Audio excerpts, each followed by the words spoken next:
All right, and we're just going live on YouTube as well. Hi, Farida from Oman. Katie's here from Washington, DC, or Washington. Jandri is here from Peru. Excellent. And give me just a moment as I set us up live on YouTube, and then we're going to get into today's webinar workshop.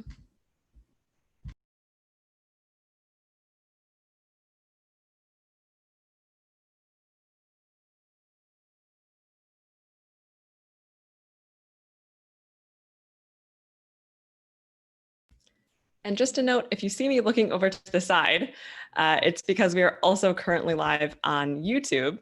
And I just want to make sure I don't neglect our YouTube viewers. So if you are watching this on YouTube, you can use the chat box, the chat feature on YouTube to interact with me as well. And I will be checking so that you won't be ignored over there. Okay, welcome. If you're just joining us, go ahead and introduce yourself in the chat and make sure you chat to all panelists and attendees so we can all see what you have to say. Throughout this session, we may be asking you some questions. We want you to participate and be engaged in the session, so you can use the chat box to interact with me and with Miguel, my co-presenter today. Miguel will be joining us shortly. I think he's teaching a class just before this. The life of a teacher, we're always going from one class to the next very quickly. I'm sure you can relate. Hi, Chris is here from Germany. Hi, Chris, nice to see you.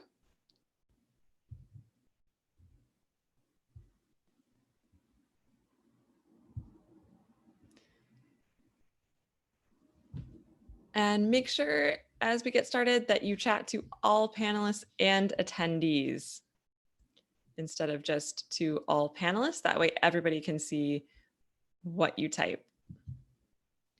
And we are going to get started in about 1 minute.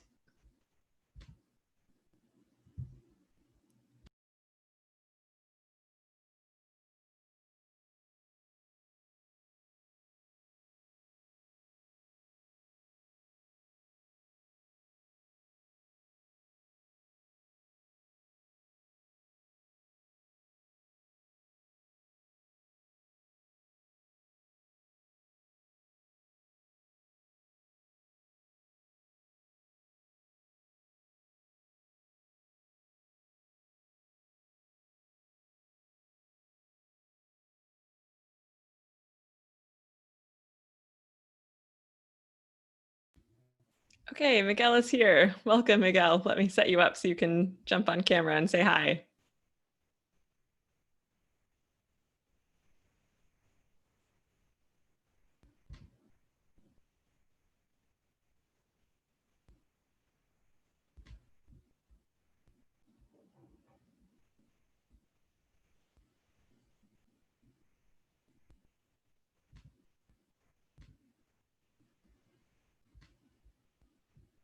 Okay, Liliana's here from Mexico City. Blanca's here from Mexico. Martha's here from Mexico City. Great. Those of you who are asking for the YouTube link, I can drop it in the chat. Just in case you have any issues with Zoom, you can also watch us live on YouTube. And the link is right there in the chat. Hi, Miguel. How are you? I'm good. How are you, Shannon? Doing well, thanks. Welcome. Glad to have you here with us. Thank you. Hi, everyone. Good to be here with so many people from so many different places. I'm sorry. I don't know if it's on my side, but my application, it's just flicking. Interesting. Okay, it's not happening for me. Is that happening for anybody else? Maybe I will have to log out and log back in. Okay. I will try to do that because, yeah. Okay, sure thing. I'll get started in the meantime and you can jump in whenever you're back. Okay, so while Miguel is doing some tech troubleshooting, since it seems to be okay for everybody else, great. Thank you so much for confirming that. Let's go ahead and get started with our session today. So thank you so much for introducing yourselves. It's nice to meet all of you. My name again is Shannon. I am the co-founder of an organization called TEFL Horizons, and our goal at TEFL Horizons is to provide as many free resources as we can to English teachers around the world.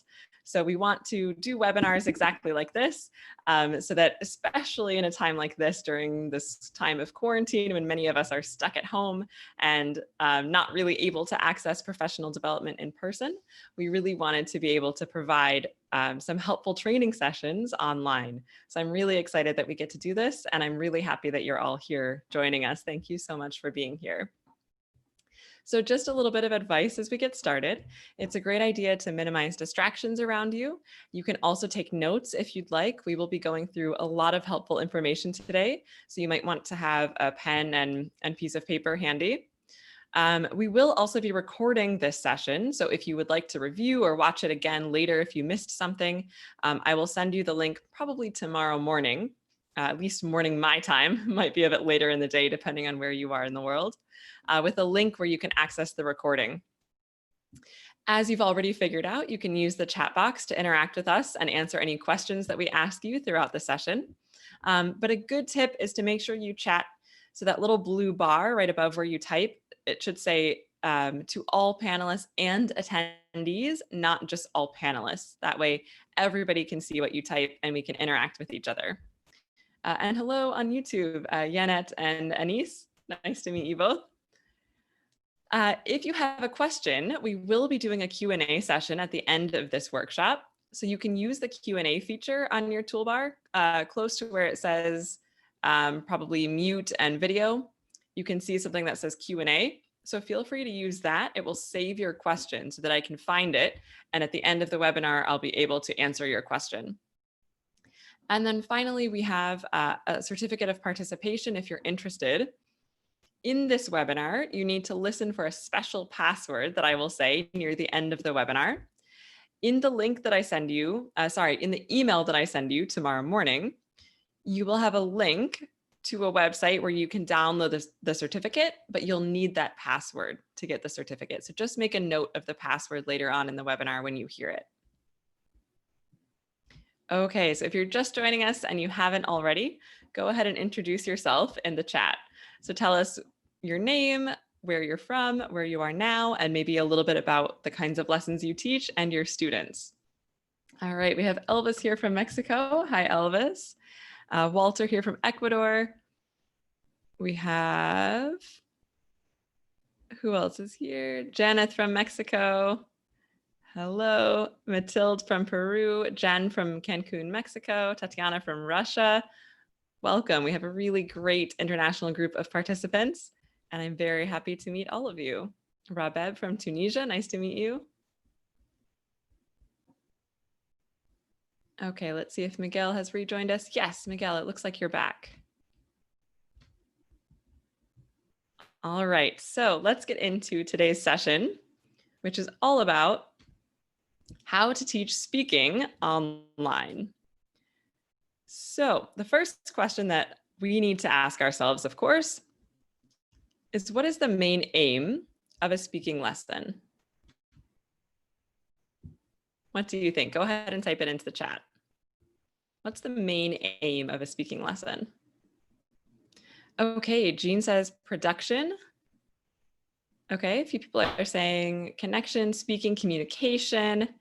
Ooh, Dianira says to interact and solve a situation. I like that. Yep, Oscar says oral production. Maria says make students talk. I like that. That's a very direct way of saying it. I think that's right on. Yes, the main aim of a speaking lesson is to develop students' speaking skills or to develop students' speaking fluency. So yes, a lot of you are saying production, communication, to get students talking.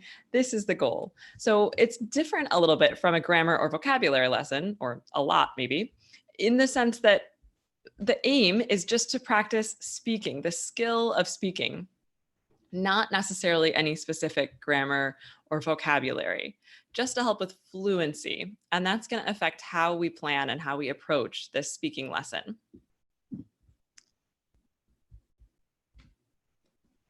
So this brings us to the question then, if the aim is to just make students speak and develop their fluency, does that mean that a speaking lesson is really just speaking?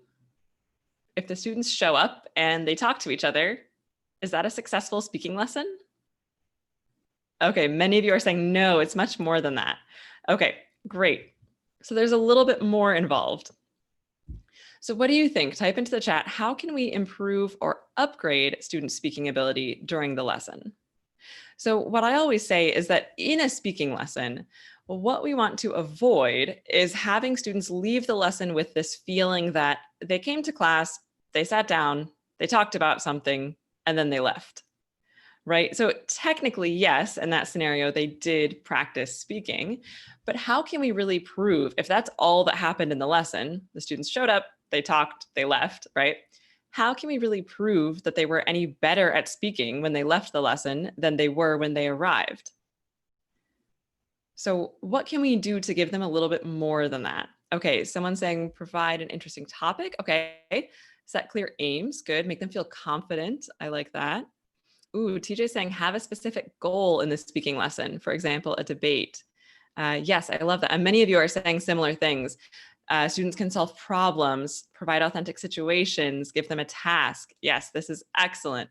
So we're going to look at exactly how this works to really improve student speaking within the frame of the lesson.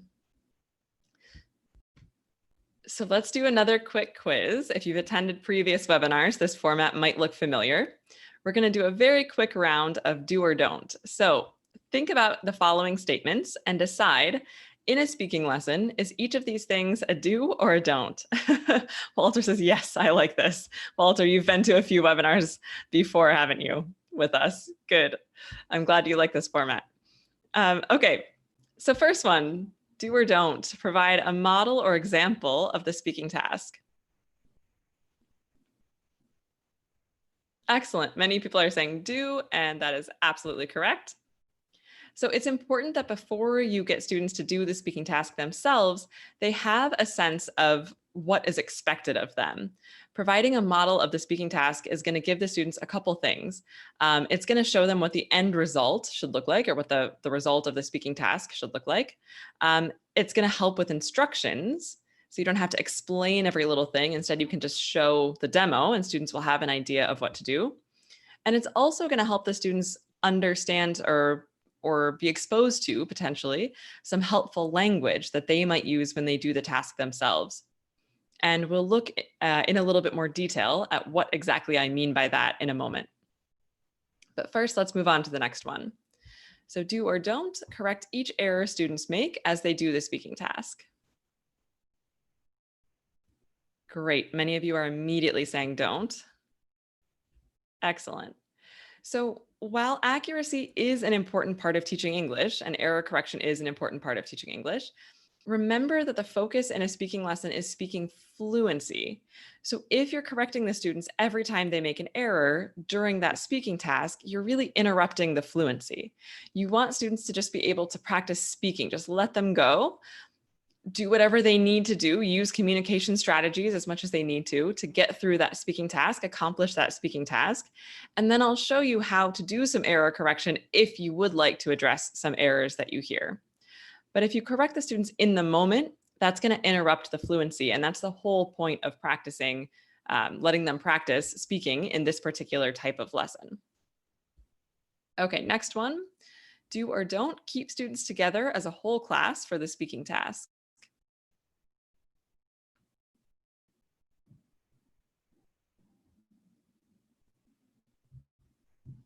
Okay, the majority of you are saying don't, but there's a little bit of discrepancy here. Yeah, generally this is a don't.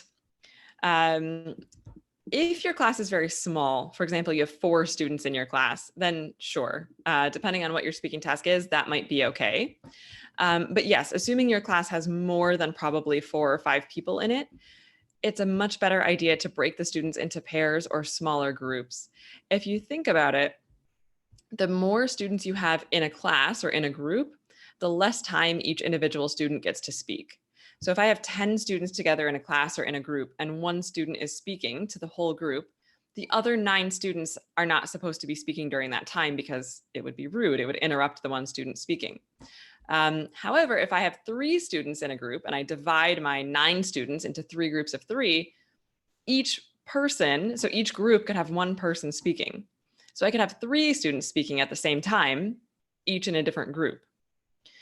So by making smaller groups, I'm giving each individual student a lot more time to participate.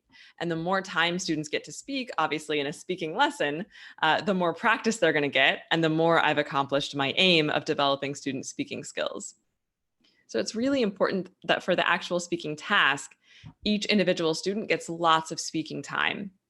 And that's going to require small enough groups that the students can do that. All right, do or don't have students repeat the speaking task if there's time.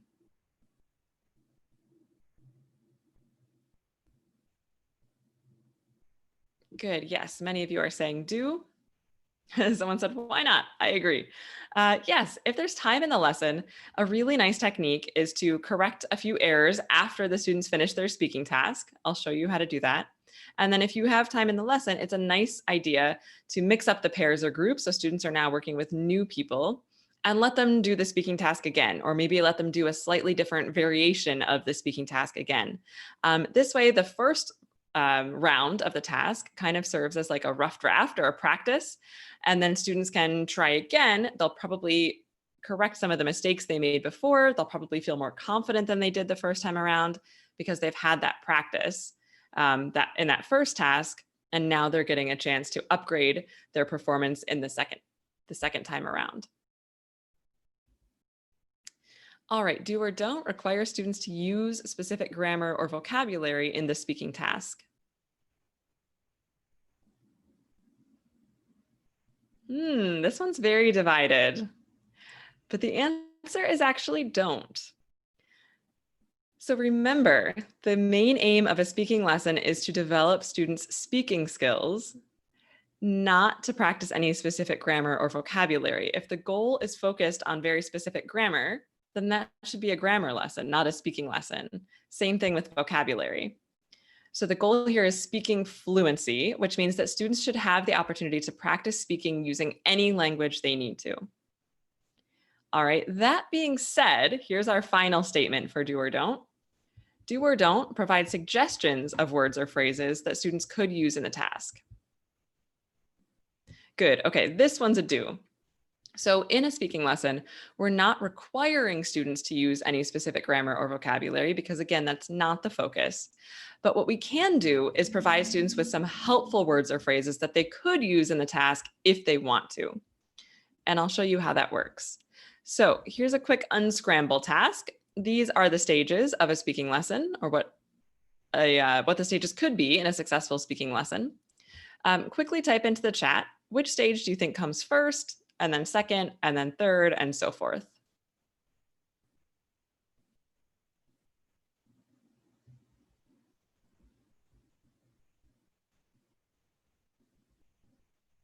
Okay, great. We have someone saying lead in is first. That's correct. And then what comes next? Okay, someone saying brainstorm is next, maybe.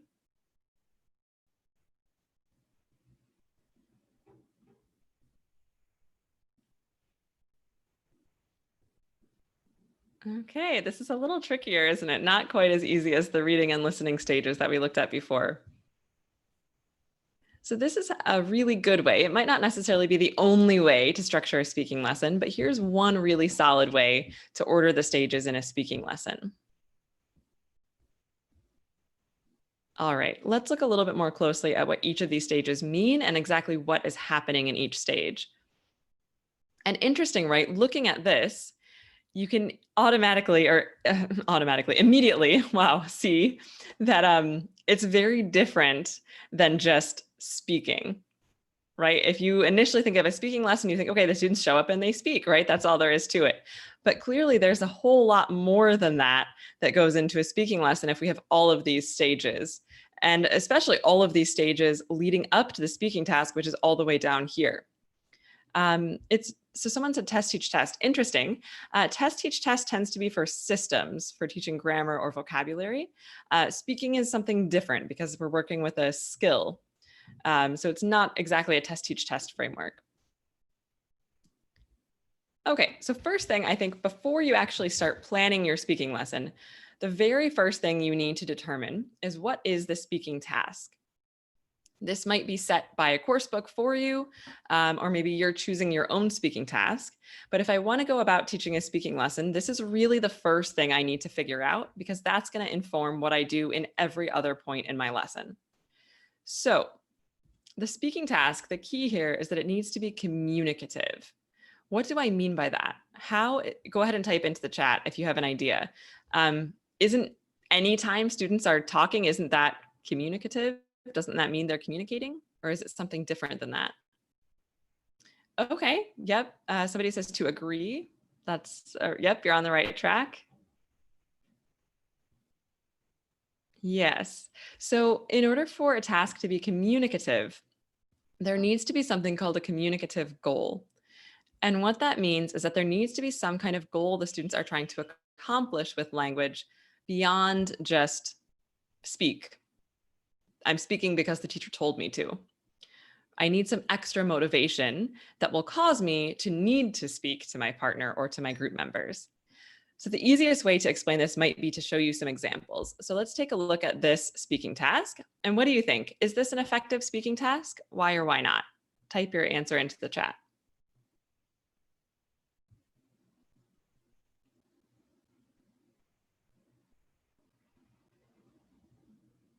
Okay, many people are saying yes.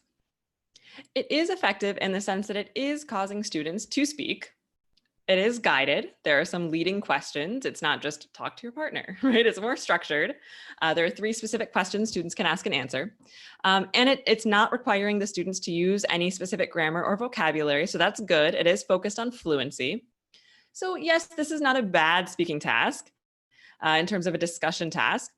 But for a whole speaking lesson, is this really an effective communicative speaking task? Not really. So if you imagine the students doing this task in pairs or small groups, the answer to the first question for one student might be yes. The answer for another student might be no, right? And then if we move on, okay, the next 2 questions are open-ended.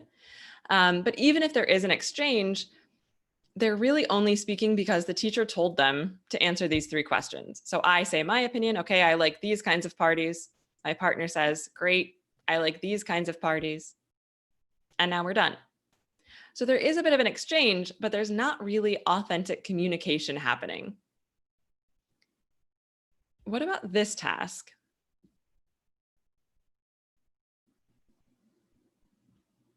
Very similar, but there's a key difference.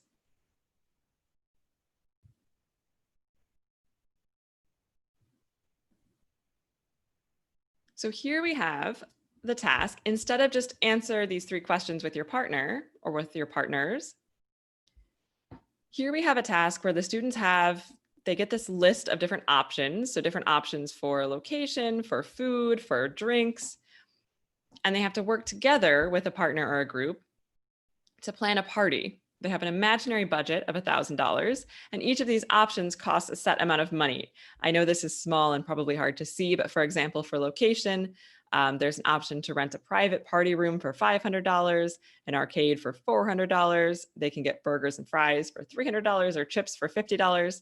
But obviously, they can't choose everything because that would add up to more than $1,000. So now the students have to look at this worksheet and agree together which options are they going to use to plan this party and stay within their imaginary budget of $1,000. So how is this task more communicative? Cesar is saying negotiation, right? Moni is saying they have to solve a situation.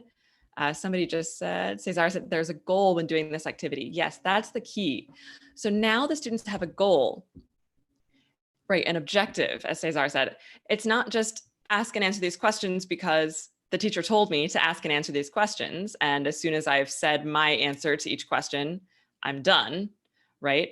And in that case, there's really no reason to listen to my partner unless I just happen to be interested.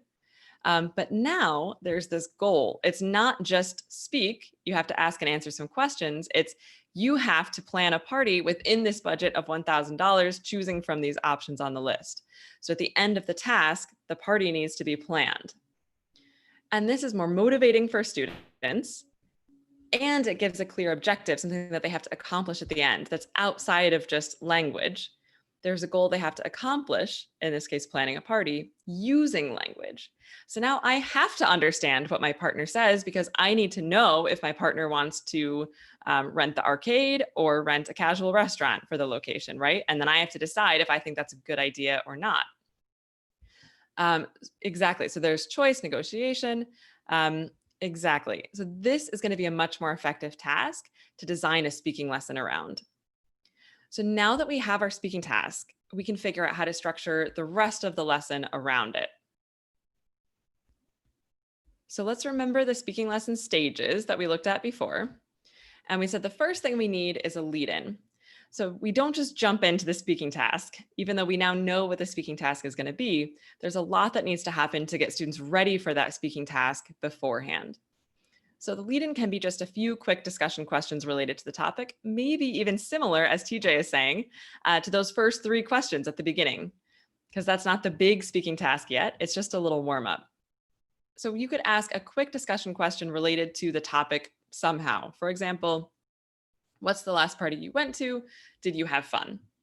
Right? So we can let the students speak about this just a little bit to warm up, set the context, get ready. From there, we need to set and demonstrate the task. So very early on in the lesson, students should know what they're going to be expected to do so that they have an understanding of why we're doing all of this in the first place. So at this point, early on in the lesson, I could tell the students, okay, we're talking about parties, and soon you will need to plan a party for the class. So they know what's coming up, what they're going to have to do. From there, it's really helpful for the students to actually see or experience somehow a demonstration of proficient speakers doing this same task. And the demonstration should take on whatever format the students will be using for their task later on. So that means that it's not enough at this point for me to just explain, okay, for example, if I'm planning a party, I would choose to host it in a fancy restaurant, and I would have burgers and fries for the food, and I would also have a magician come. Because that's not what the students are going to be doing. They're actually going to be speaking with other people and negotiating. And that's what they need to see proficient speakers doing to help model this task. So that probably means that if you're the only teacher, you might need to recruit somebody to help you before you even teach this lesson to make a video or recording of this task. So it could look something like this. Maybe I play an audio recording of a conversation like this one. Right? So the students are actually listening to this conversation about the same material that they already have, so they can get a sense of exactly what they're going to do. Someone's asking, where can we get videos or recordings to use as examples? That's a great question. You might be able to find them on YouTube, like you could search, but honestly, I prefer just to make my own. You could recruit a friend or somebody over Zoom, maybe make a quick recording. Worst case scenario, you could record yourself doing 2 different voices. And I'll show you also a further reason why I like to make my own recordings in just a second. Okay, so they listen to a recording of 2 proficient speakers doing the task. This can be a shorter version, clearly. Hi, Una, welcome. But this way, now the students have a sense of what this is supposed to sound like when they do the speaking task themselves. Make sure, one step further here is make sure you give the students a little task for listening to the demo. Remember, anytime we make the students read or listen to something, they need a reason for doing that. So it's not enough just to say, here, listen to this conversation about 2 people planning a party. Take it one step further and say, listen to this conversation and decide based on the speaker's choices, do you think this will be a good party? Or is this a party that you would like to go to based on what you hear the speakers planning? Something like that. It doesn't have to be complicated. Just gives the students a reason to listen to this demo. And then it gives you a way to check the students' understanding afterwards, because after they've listened, you can ask for feedback on this question and make sure they were able to answer it and they can prove their understanding somehow. Okay, good. So now the students know what they're supposed to do. The next step we said is to focus on some useful language. Remember that this is not required for the students to use in the task, but just language that might help them do the task better. This really brings us back to that thing I said where we want to make sure that the students don't feel like they showed up, they talked about something, and they left, right? How can we actually give them a bit more and make them feel like at the end of the class, their speaking ability is a bit better, at least a little bit better, if not a lot better, than it was when they came to the class? So here's what you want to think about. What do students need to do in the task? And what kinds of phrases will help them do this? So in our example of the planning the party task, what do students actually need to do? Many of you said negotiate. What else?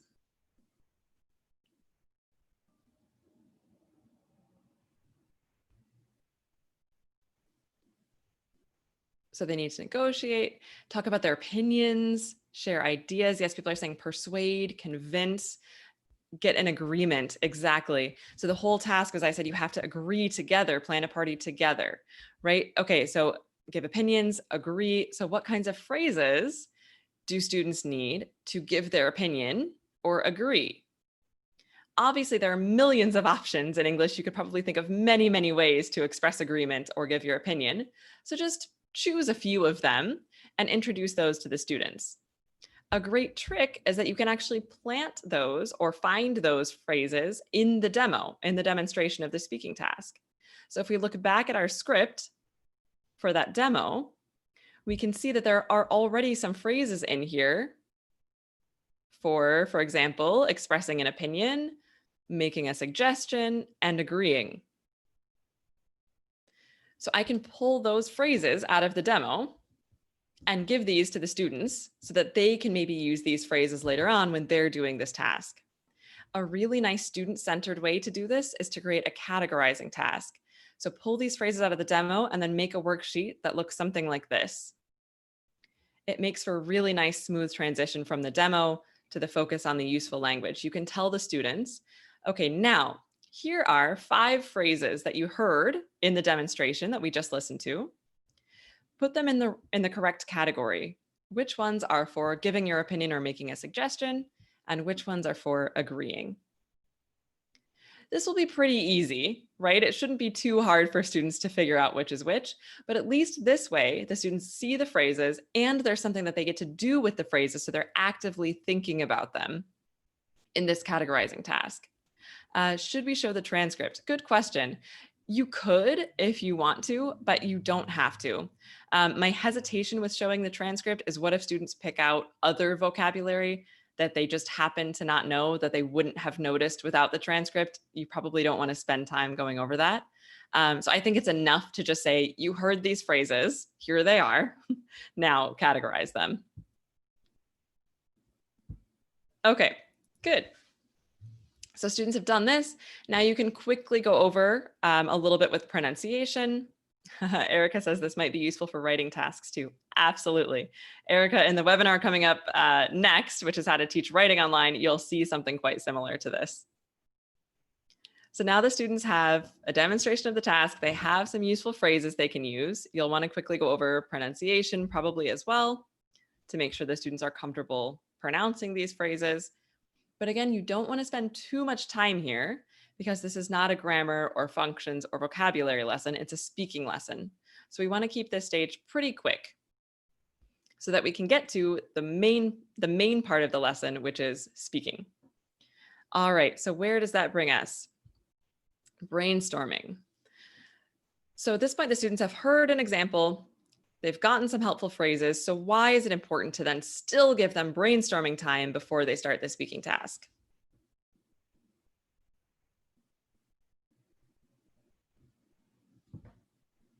What do you think? Okay, someone said to introduce the topic or set the mood. Yes, but that's kind of already been done. At this point, we're very clear on what the topic is, which is planning a party in this particular lesson. Yeah, okay, now we're getting closer. So people are saying to activate prior knowledge or ideas, helps put all possible ideas down. Excellent. Yeah, okay, now we're on the right track. So what we don't want is for the students to be thrown right into the speaking task and first say, wait a second, I have to think about what I want for this party, right? And then nobody's actually speaking because they're first trying to think about what their opinions actually are. So this lets students form their own opinions first. And if you think about it, if we have this activity where there's this very set list of options and we really want the students to be agreeing and disagreeing and having a lively conversation, it's going to be easier for the students to do this if they first have their own opinion, right? So if I first have had time to think like, okay, I really want to have this party with this kind of food in this kind of place with this kind of music, right? Then now I'm ready to debate this with my partner. I'm ready to share these opinions and agree or disagree if I don't like somebody else's opinion. So this will make for a livelier discussion if the students have already had a chance to sort of solidify their own opinions. And then also, it's just going to give them a chance to kind of organize their thoughts. Like, okay, I know what I want to say, but if English isn't my first language, right, it might take me a second to figure out how to say that. Especially if I've introduced some useful language for the students can think about how they might use those phrases to communicate their ideas. So they get some individual time first to just sort of process, think, form their own opinions. Now they're ready to speak. So this brings us to the main event in the lesson, which is the speaking task itself. What do you think? Should this the stage in the lesson get a little bit of time or a lot of time in your lesson? Yes, excellent, easy question, a lot of time. You want to make sure that whatever you're doing in those previous stages that we went through, you're keeping them efficient so that you leave plenty of time for the actual speaking. As long as you have given the students some support leading up to this task, they should be ready to speak. As the teacher, what are you doing during this stage? Are you speaking? Are you interacting with the students? Yes, awesome. You guys are great. So everyone's saying monitoring, taking notes, observing. Very, very good. So you're not participating in this stage. You don't need to interfere. This is where you'll want to stay in the background, stay out of the student's way, let them do the task, and you can just be monitoring and taking notes. So if the students are making some errors, instead of correcting them on the spot, which we said would interrupt their fluency, you can just note them down and then bring those up later after the speaking task. You only need to jump in and help, as Walter is saying, if it's necessary. So if you notice that students are really confused or they're veering off track, they're not staying on task, then sure, you can quickly jump in and get them back on track. But otherwise, you want to stay out of the way. Okay, finally, that brings us to the final stage once the students have done their speaking task. Oh, yes, I love that idea. I think that was Jen just said, I usually turn off my mic to stop myself from interrupting. I love that aspect of online teaching. You can actually just mute yourself to remind yourself to stay out of the way and let the students do it. You could turn off your mic and your camera even and just tell the students, okay, give them the time limit. Now I'm going to let you speak. So finally, that leads us to the very end of the lesson, which is feedback and error correction. So you do need to get a little bit of content feedback, we call it, on the speaking task, which if you've given the students a communicative task, like plan a party, for example, you need to let them report back on the results. So, okay, tell us about the party that you've planned, group one, right? So they need a chance to report back on the, what's the word I'm looking for here? The accomplishment of the task, what they did. Then this is where we can use the notes that we've taken as teachers. We can show them some sentences with errors that we've heard and elicit corrections from the students. So let them actually correct the errors. If you have more time in the lesson, again, this is where you could then repeat the speaking task with new partners so that students can maybe correct some of those errors in the second time around. But if you don't have that kind of time, this could be the end of your lesson, and that works too. So now we have a sense of the stages of a speaking lesson, do's and don'ts in a speaking lesson that work in the classroom or online. But let's think a little bit more closely about how you can really make all of this work on the screen, because we know that technology adds a new element that can sometimes feel like a barrier. So we have Miguel here with us today, and Miguel has some suggestions for us on how to make a speaking lesson work on a platform like Zoom or something else. So hi, Miguel. Thanks for joining. Thank you, Shannon. So and I'll let you. Oh, go ahead. Sorry. I don't know. Thank you very much. So nice to see so many people, so many teachers joining us. Yes, so I'm going to share with you now a few ideas and suggestions, tools that you can use online in order to help you deliver speaking lessons also using online platforms such as Zoom. All right. Oh, sorry, Shannon, could you please allow me to share my screen? Yes. Important details. There we go. Thank you so much.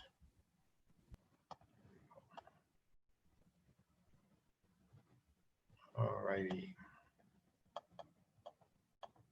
Okay, excellent. Here we go.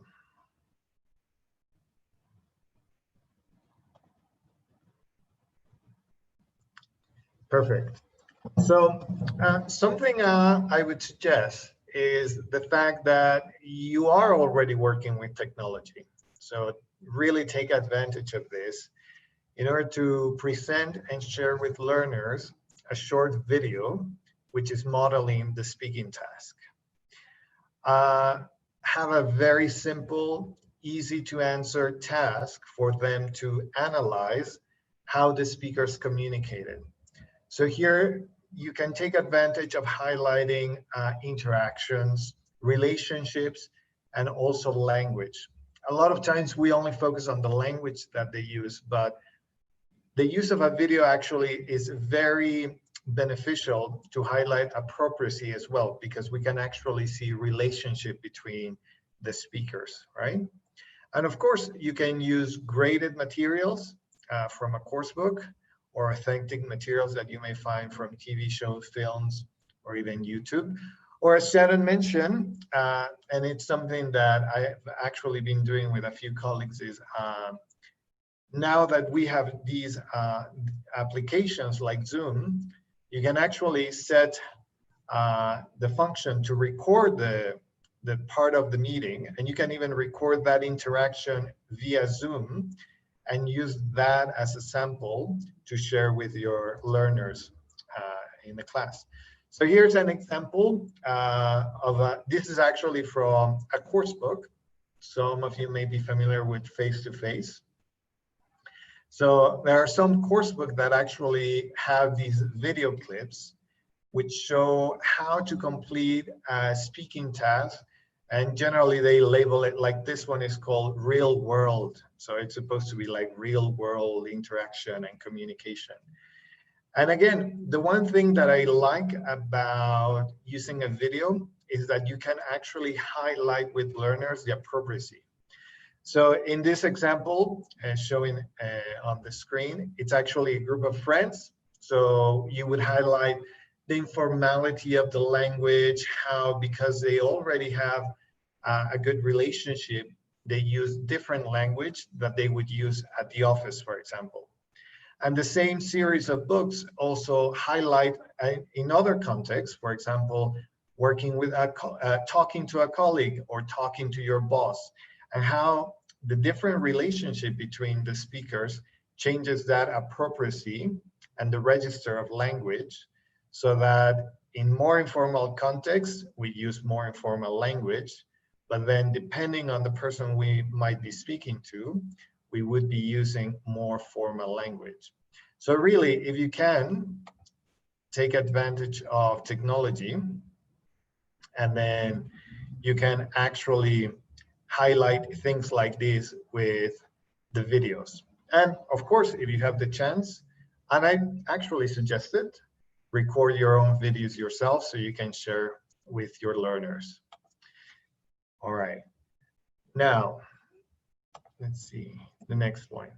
So as Shannon was mentioning, we don't only want to prepare learners with the language, but we also want to help them prepare with ideas or content in terms of being able to complete the speaking task by having the ideas or concepts that they need in order for them to complete the task.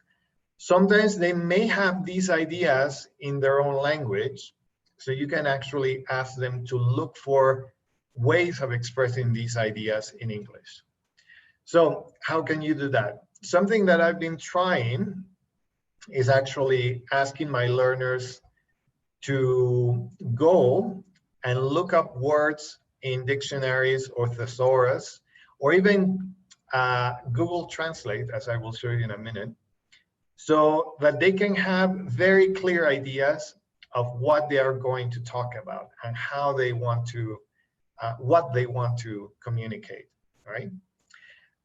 You can share a Google Doc with the class, and then everyone can contribute, and in the Google Doc share all their different ideas, so that you can have like a bank of ideas where everyone can access it and have it ready for the speaking task. So obviously here are some common dictionaries that you can find online, and the beauty of it is that learners can just, you know, Google and very quickly access them, and then they can contribute in the Google Doc with their ideas. And why not? It seems a bit controversial. A lot of times as teachers, we think that we think about the fact that translation is wrong, and we should never include L1 in the classroom. Remember that the use of L1 or first language, it can be effective when we're using it for teaching purposes, not to communicate in the classroom, but for teaching purposes, to contrast differences between the two languages or similarities as well. And then for learners actually to relate ideas that they already have in their own language and now connect them to ideas that they can think about, but now in English. And I see a point, I think maybe Olivia is mentioning that in the Google Docs, sometimes learners don't answer. Well, it is true. Some people will not share sometimes in the Google Doc, but trust me, when you have a class of 10 learners, you will get quite a good number of students that will be contributing to the Google Doc and sharing. And of course, at the end of the day, you will use that Google Doc to have some sort of open class feedback discussion. So you can elicit a few more extra ideas, and then just make sure that learners have the sufficient ideas that they need in order to complete the speaking task, right? And this way too, you're promoting their autonomy, because instead of you being the source of the language, you're actually pushing them to use resources to find their ideas, their language, instead of, teacher, how do you say the, you know, the typical teacher, how do I say, yeah. So you're actually pushing them to become more independent and rely less on you. Now, what about the language preparation? You can do something similar as well. So obviously, you will find samples of functional language, phrases, expressions that can be used to complete the speaking task. Again, it's not mandatory, but these are supporting the task. They will be quite useful if learners use them so that they can have a more successful interaction with their partner. You can do the same thing, have a shared Google Doc in which learners can contribute and they can think about different functional exponents depending on the functions that are relevant to the speaking task. So in Shannon's example, she was talking about organizing a party. So, you know, you could look into functions like decision-making. You can also look into giving opinions, agreeing or disagreeing politely, right? Like, I don't think that could work. That would work. I see your point, but okay. And again, there are many resources online in which learners can actually go and look for them, and they can find their own samples of language so that they can contribute to the task. You don't want an enormous list of functional exponents because, again, the focus here is not so much analyzing the language, but actually the speaking practice. So you don't want to devote much time on this, but you do want to help learners prepare as well with useful expressions and phrases that will support their production in the speaking task.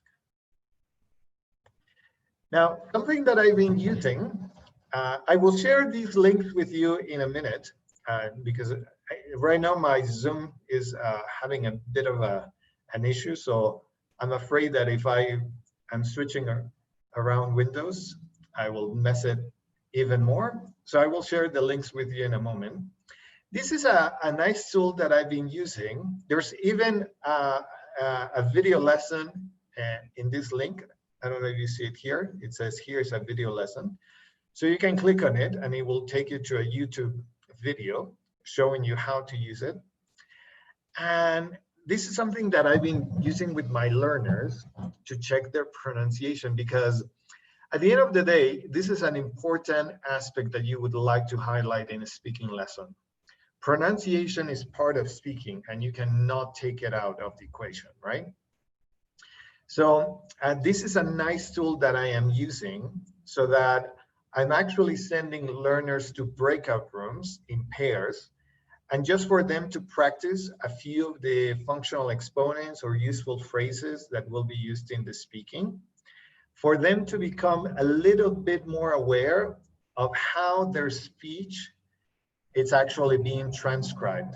If they're actually saying the phrases correctly, or if they are having some issues in their pronunciation, that this speech recognition tool will actually transcribe it with different words, or it will show them that they're actually saying the words differently.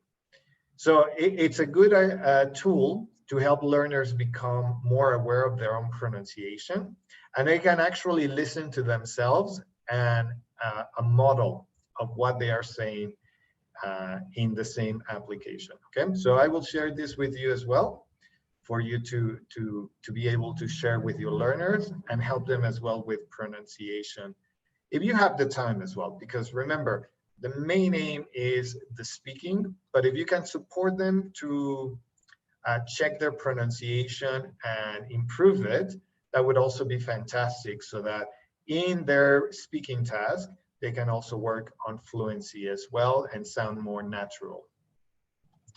Very good. Now, what about, well, hopefully you will get to have 2 cycles of the speaking task. So what should you do for the first cycle, and what can you do in order to give feedback between first cycle and second cycle? Now, if you're using Zoom, for example, you can go in and out breakout rooms, so from one breakout room to the next, and monitor. So this is where we would actually be monitoring online compared to when we were, going around the room and listening from behind, or sitting and radaring and taking notes. Well, now we have to go into breakout rooms. Big suggestion here is turn off your camera and your mic, so that, again, like in the classroom, you don't want to interrupt, you don't want to disturb, you don't want to intervene, you don't want to interfere unless necessary. So like go incognito, take notes of what learners are saying, how they are actually getting along with the task. Very good. Again, let's take advantage of technology. We're using it already. You can ask learners to audio record their task, so that maybe you can also share some bits of them in the main room. And based on your notes or what you listen to in the recordings that they shared, you want to highlight the areas that learners are doing well and the ones that they can improve. And make sure that you're focusing on both the content and language of the task. A lot of times we only think about language. But then, for example, going back to Shannon's example of the party, organizing a party, you could ask them like, did you reach a final decision? Did you have a clear list of guests? Did you have a definite list of food and drinks, for example, right? So making them aware that it's not only the language, but did you actually achieve the communicative task? Were you able to actually organize the party and be successful at it? Or how can you make it better for the next cycle and make sure that you have a better interaction and you achieve that communicative goal, right? Now, when it comes to the second feedback, right? So you have a second task of the cycle and you're about to wrap things up, finish your lesson. Something that I've been actually using and I really like is, again, I think when you go simple, it makes things easier as well. So simpler, the better. And that's just using a Google Doc where everyone has access to it. And I like typing all the things that I would like to highlight for my feedback on language, right? Now, make sure that before highlighting the language, you want to highlight again the task completion, the content. So was the task successful? Were learners actually able to complete the task? And if so, how successfully, right? What would be other ways that they could improve and have a more successful go at the task if they did it again, right? Then in the shared Google Doc, you would like to highlight their language production. So after so much production, you really want to highlight how they did. And here's a key thing I always suggest, and I always tell my CELTA candidates, that when it comes to feedback on language, it's not only about correcting. It's not only about the mistakes that language made. Or I liked one of the comments that I read before in the chat. It's not mistakes, it's a learning process. And it is. So let's just go with inaccurate samples. So the inaccurate samples that you heard and took note of, don't focus only on those inaccurate samples of language. The way I see feedback on language, and I always tell my candidates on CELTA or any other teacher training course, is you want to praise, you want to upgrade, and you want to correct language. So I'm very sure that regardless the level, it could be A1, A2, B1, all the way to C1 or C2, you will always hear great samples of language. There will be learners that will use these chunks that they hear on TV that sound very natural and that they used it in the speaking task. Make note of that and highlight it during the feedback. Praise them for doing a very good job and using such natural language that helped their interaction. And there are times when the language is kind of okay, it's actually correct. Sometimes grammatically speaking is correct, but then maybe it just needs a little bit of an upgrade. Maybe it sounded too formal for an informal context, and so you would just want to upgrade. Okay, this is fine, but this would be too formal for the context. So maybe we could do something like that. And then, or it could be vice versa. Maybe the language was too informal, and then you would want to make it formal depending on the context. And finally, you want to make them aware of how inaccurate samples of language, what is the accurate form of them, so that they can actually start noticing the gap between their own production and what is expected for them. And my final suggestion here would be, keep it anonymous.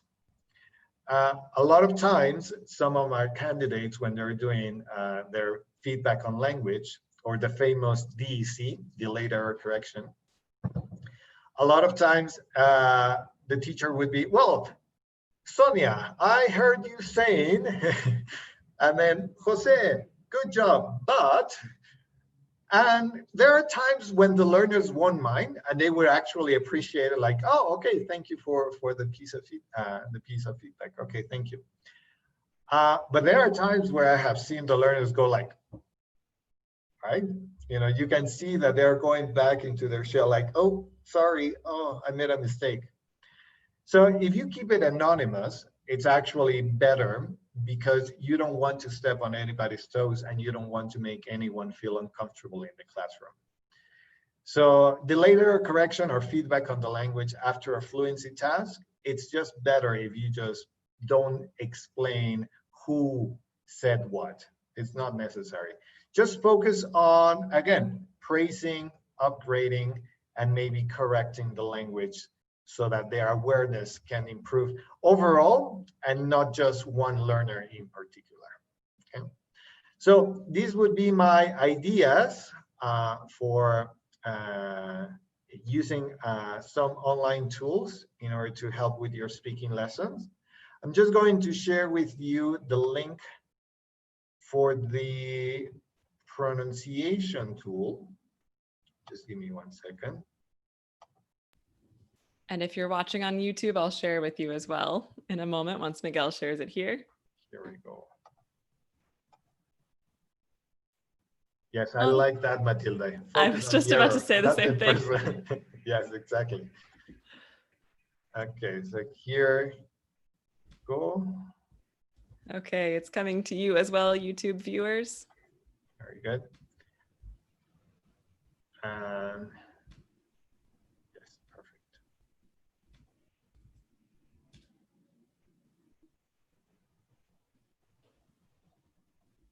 Okay, great. Yeah, exactly. I like Shannon's idea as well. Like I usually do that. Like I know if I take a sentence and if I say maybe their job or profession or something, like it will immediately reveal who was the person that said it. So I just play around it and focus on the area that I want to correct, but you know, modify the other details so it's still anonymous. Exactly. Yep. Or sometimes when we have students from lots of different countries, if there's anything indicating the country, it's like, oh, that I know exactly who's that. Yeah. Did everyone get the link now? It looked like it wasn't showing up for a moment, but I just sent it again. Okay, good. Looks like everybody saw it. So I know you're waiting for the password for the webinar certificate. So the password this week is DEMO, D-E-M-O, all capital letters. And that will work on the certificate link that I send you tomorrow in the email that has the recording. So you don't need to do anything with that now until you receive that email. Then you'll need the password DEMO, D-E-M-O, again, all capital letters. So thank you, Miguel. That was really helpful. And my pleasure. Someone just said, what is the password? DEMO, D-E-M-O. Once again, like demonstration of a speaking task. So that was great, Miguel. Some really good ideas there. I like that pronunciation tool. I hadn't seen that before. Yeah, I mean, I stumbled upon it and I've been using it for only 2 or 3 weeks now. But you know, it's so nice to see how, again, like giving learners the power of them working things out on their own, the impact that it really has on them compared to you telling them, oh no, listen to me now. Like, look at, like, when they actually say like, so when I say that, people actually hear that. Right. It's like it's really useful for them to actually work it out on their own. So I like that. Yeah. Yeah, like making the pronunciation actually visual. That's awesome. So thank you so much for attending. I know there are a couple of questions in the Q&A that we will get to in just a moment. I just wanted to offer our other training options if you're looking for a little bit more training on methodology or activities, resources, or grammar, or to get some practice teaching online. So we did a Zoom training, a live training on Zoom this past week on Wednesday. I know a lot of you were asking for actual hands-on practice using Zoom for those of you who haven't yet, because using things like the breakout rooms and the technology can be really intimidating. So we offered this last week and it was a success. I see Una's name there. I think Una was there. Yeah, so if you missed it or if it filled up before you were able to join, we are offering it again because it did sell out. We made 10 spaces available and they sold out, and I had people emailing asking for more spaces. So we're going to open up a couple new sessions. Una says very useful. Great. So this session, we opened up 2 more. We'll do another one on Wednesday evening. So it's this coming Wednesday, June 3rd at 6 p.m. And then one Saturday morning. So in case you're in a time zone that's ahead of me in time, 9 a.m. Eastern time, which hopefully should, if you're ahead in time, allow you to attend the session. The session, I have to admit, I did not expect it to be so much fun. So there were 10 of us total. Everybody prepared a short discussion question to ask each other so they could practice posing this question and putting everybody in breakout rooms and seeing exactly how it works. And we were actually all laughing through most of the session at some of these interesting questions and responses. So we learned a lot. I think everybody got a lot out of the tech training and we actually had a really good time. So if you'd like to register, how the session will work, it's different than a webinar because we're limiting it to 10 people total. So the first 10 people to sign up for each session will be the 10 people who get to attend. We're doing this just so that we make sure you actually do get hands-on practice, which you can't really do in a webinar with 130 people like we have right now. Yeah. So you'll get actual practice how to set up a meeting and host a meeting. Sharing your screen. We'll look at how to play audio in a lesson. You'll get to practice using breakout rooms for pair and group work. So you can actually see exactly how that works and what it looks like and what the options are with the other people participating in the session. And we'll talk about some other techniques, kind of like Miguel showed us today, about how you can share materials or some other interesting online tools you can use through Zoom with your students. So if you'd like to register, you can go to this link. I'll put it in the chat here and on YouTube as well.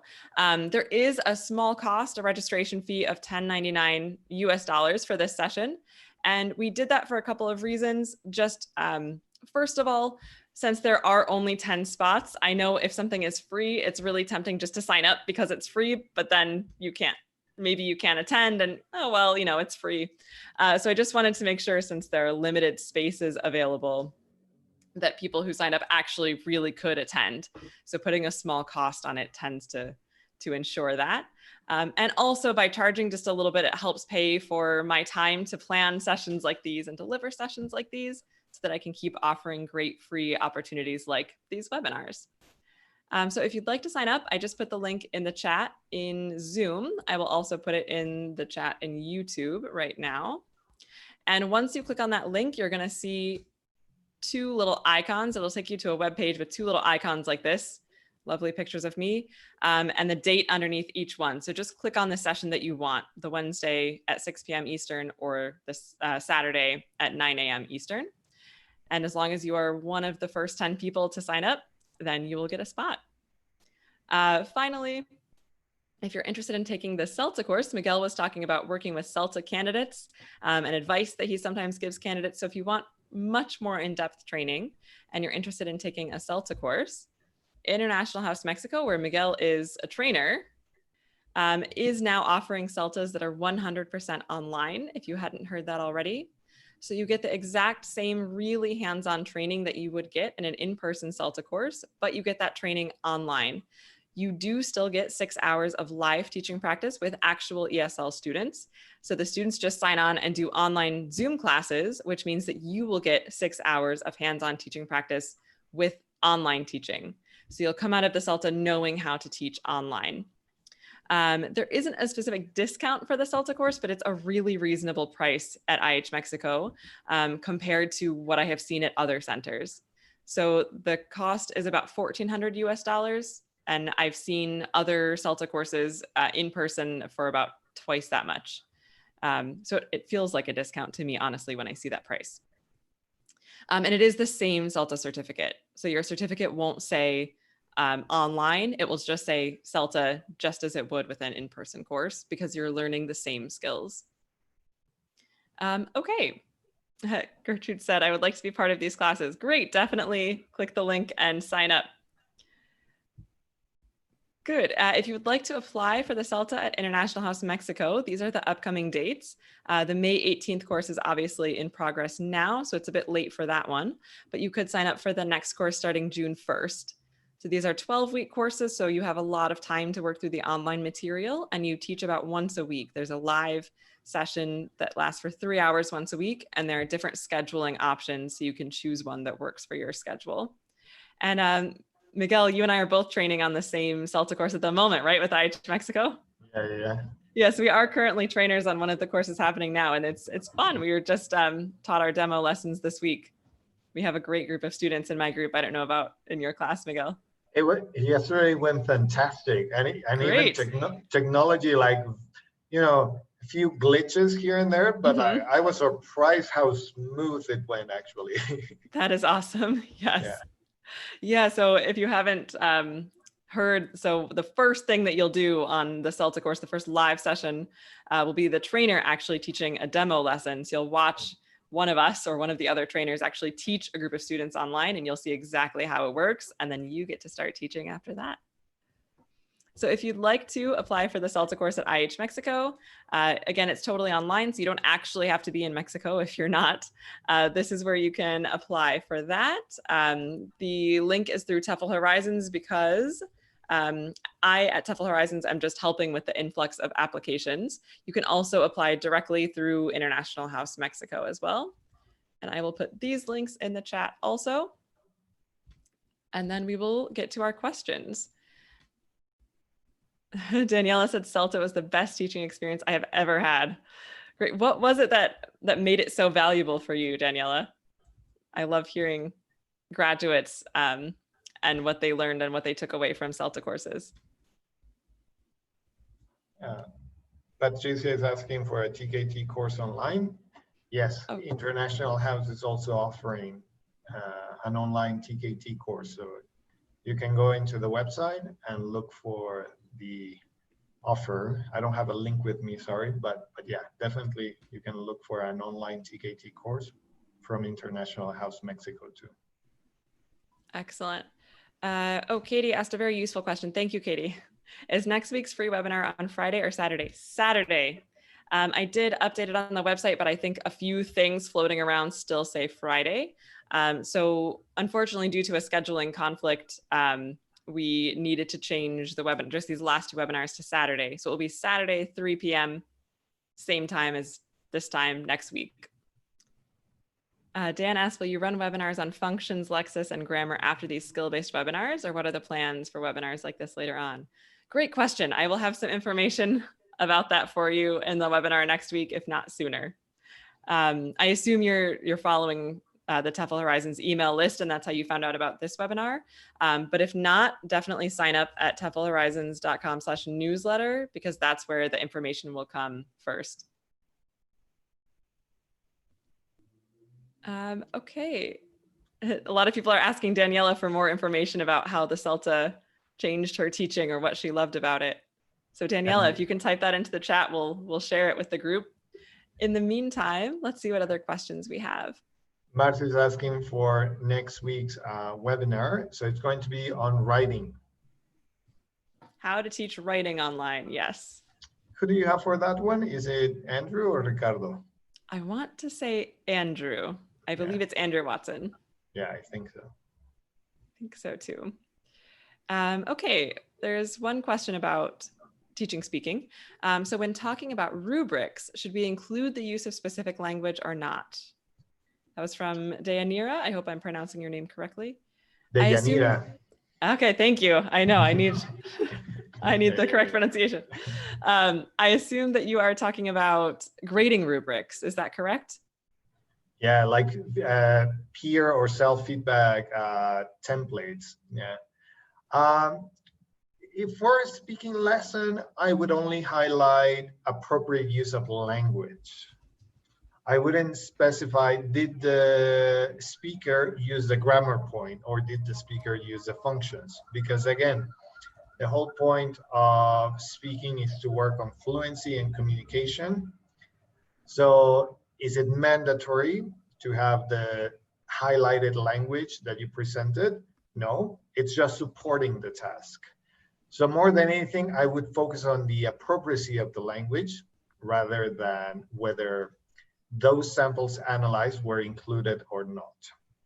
I agree with you. I think if you grade the students specifically on whether they were able to use those certain language structures or vocabulary words, it's kind of taking away from the fluency focus. Mhm. Katie says, I took CELTA too. It changed how I plan lessons, not just for English teaching. And I think I make them much more student focused than before. Absolutely. Great to hear that. We have a candidate on this current course who has been teaching online as a university lecturer already. So he's very comfortable teaching on Zoom. But he's already saying that it's completely changing the way he's thinking about teaching, because he said, I just realized that I could make my lessons so much more student-centered. Of course. He hadn't been using breakout rooms. He hadn't been doing any pair activities. And he said this has already completely given him all these new ideas. Oh, Dan is also doing CELTA now with IH Mexico. I saw someone that mentioned that Awesome. Ricardo is their tutor also Yes. right now. In-house English is, yeah, that's nice. Very good. Good to hear. Jen asked, do you know of any apps that focus on linking? I think that's going to be a homework for us. I know. I don't either. I remember one, but no, I don't have. But I will share the link with Sharon so that she can send that to you. Great. I remember when I was in uni doing my degree, I did my degree on teaching English actually. And there was a website that I used for analyzing phonology worldwide. And it actually had samples of the same text being read by speakers from all around the world, both L1 users of English and L2 users of English. And then it transcribed this. It was the same, it was a little text about going to a shop and buying a few things. But it was so interesting to show how different L1 users, the transcription would change from one location to the other and how they would link differently that little piece of text. So I will look it up and hopefully it's still available because, you know, sometimes links expire or, you know, websites are taken down. And if I do find it, I will share that with Shannon so she can share with all of you. That would be great. Excellent. Yeah, Daniela says, here in Venezuela, for example, teachers are used to speaking a lot during the whole class, which is not the best thing. Now I make my classes much more fun and productive for students. And I feel like I have superpowers because I can create a task in 1 minute for real. That's it's so true. Yes. CELTA is an interesting process at the beginning. It feels like it takes forever to plan a lesson, but then you start to get used to it and it really becomes kind of ingrained in your knowledge. And then by the end, you don't even really have to think about it. You just know what you need to do to plan an effective lesson. Okay, so we're starting to wrap up. A couple people had questions on accessing the certificate for last week's webinar on how to teach reading. So or 2 weeks ago was how to teach reading. Just a note, these recordings only stay live online for about a week. So if you're watching live and you know that you want to get the certificate for this webinar, you know you want to watch the recording, make sure you do it before the next webinar starts next week, because then this recording comes down, the certificate comes down to make room for the new recording. Oh, one more question about CELTA. Excuse me, what's the difference between CELTA with IH and TEFL Horizons? So TEFL Horizons, which is my organization, we don't actually offer a CELTA course. We offer a lot of helpful resources for candidates who are taking a CELTA course or people who have taken a CELTA course or would like to take a CELTA course or are just English teachers. We basically provide helpful teaching resources. International House Mexico provides a CELTA course. And TEFL Horizons is partnering with International House Mexico now just to provide professional development sessions like this for teachers. And so if you take the CELTA course online and you found out about it through this webinar, it will be through International House Mexico. you're able to apply through TEFL Horizons just to help with the flow of applications.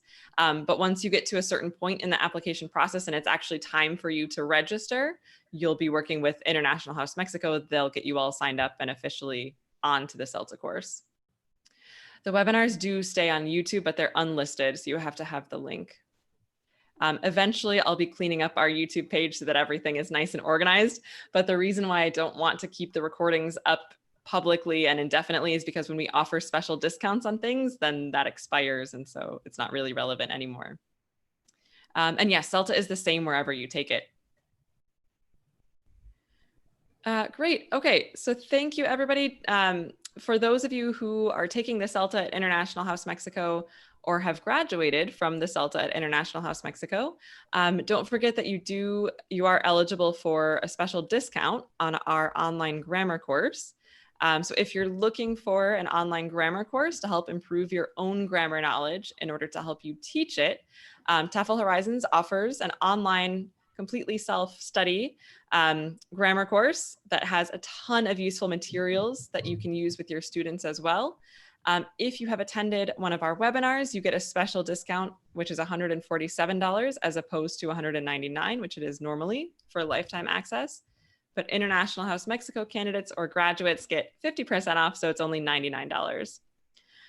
So if you are thinking about enrolling in CELTA with IH Mexico, are already enrolled or already have, or have graduated, definitely send me an email at info@teflhorizons.com so that I can send you a special coupon code to get this really nice discount on the grammar course. Oh, one more question over on YouTube. Is teaching speaking different when it comes to international exams preparation? Oh my gosh, we could do a whole other webinar on that. Yeah. that is also looking into developing exam skills. Exactly. I would say some things are going to be the same. So in either case, you're going to have a specific task that the students are doing. It's just probably, if it's exam preparation, not going to be quite as authentic or as much fun as planning a party. It will be determined by whatever the task is on the exam, on the TOEFL or IELTS exam or whatever it is. You're still probably going to have some useful phrases or words that the students can use. There's still going to be a sort of specific structure that the students can use. You're still going to teach strategies for brainstorming, although it will be in a much shorter amount of time. So a lot of those strategies are still the same, but it's going to be even more structured and more specific depending on what the exam task is. Yeah, it also depends on the exam, because when you think about it, like IELTS removes the interaction between candidates and it's only with the examiner. Right. Whereas the Cambridge Main Suite, you have another candidate to interact with. And so that makes it different as well. Exactly. And on the TOEFL exam, there is only interaction with the computer. Yeah. So I'm just putting the links here once more as we wrap up. So if you're interested in applying for the CELTA course, you can do that at this link. The grammar course is here and the Zoom training is here. All right. Hopefully we haven't missed anything. Thank you again so much for being here, Miguel. Those were great ideas for teaching speaking. It was my pleasure. I really enjoyed it. Thank you for having me, Shannon. Me too. And I hope we can continue these again. Maybe we'll do another one on teaching grammar or Lexis or speaking for exams. I like that. Sounds fun. Very Great. Good. Thank you so much, everyone. Thank you so much. Yes, thank you so much for attending, everybody. And look out for a follow-up email from me soon. All right. Goodbye. Bye, everyone.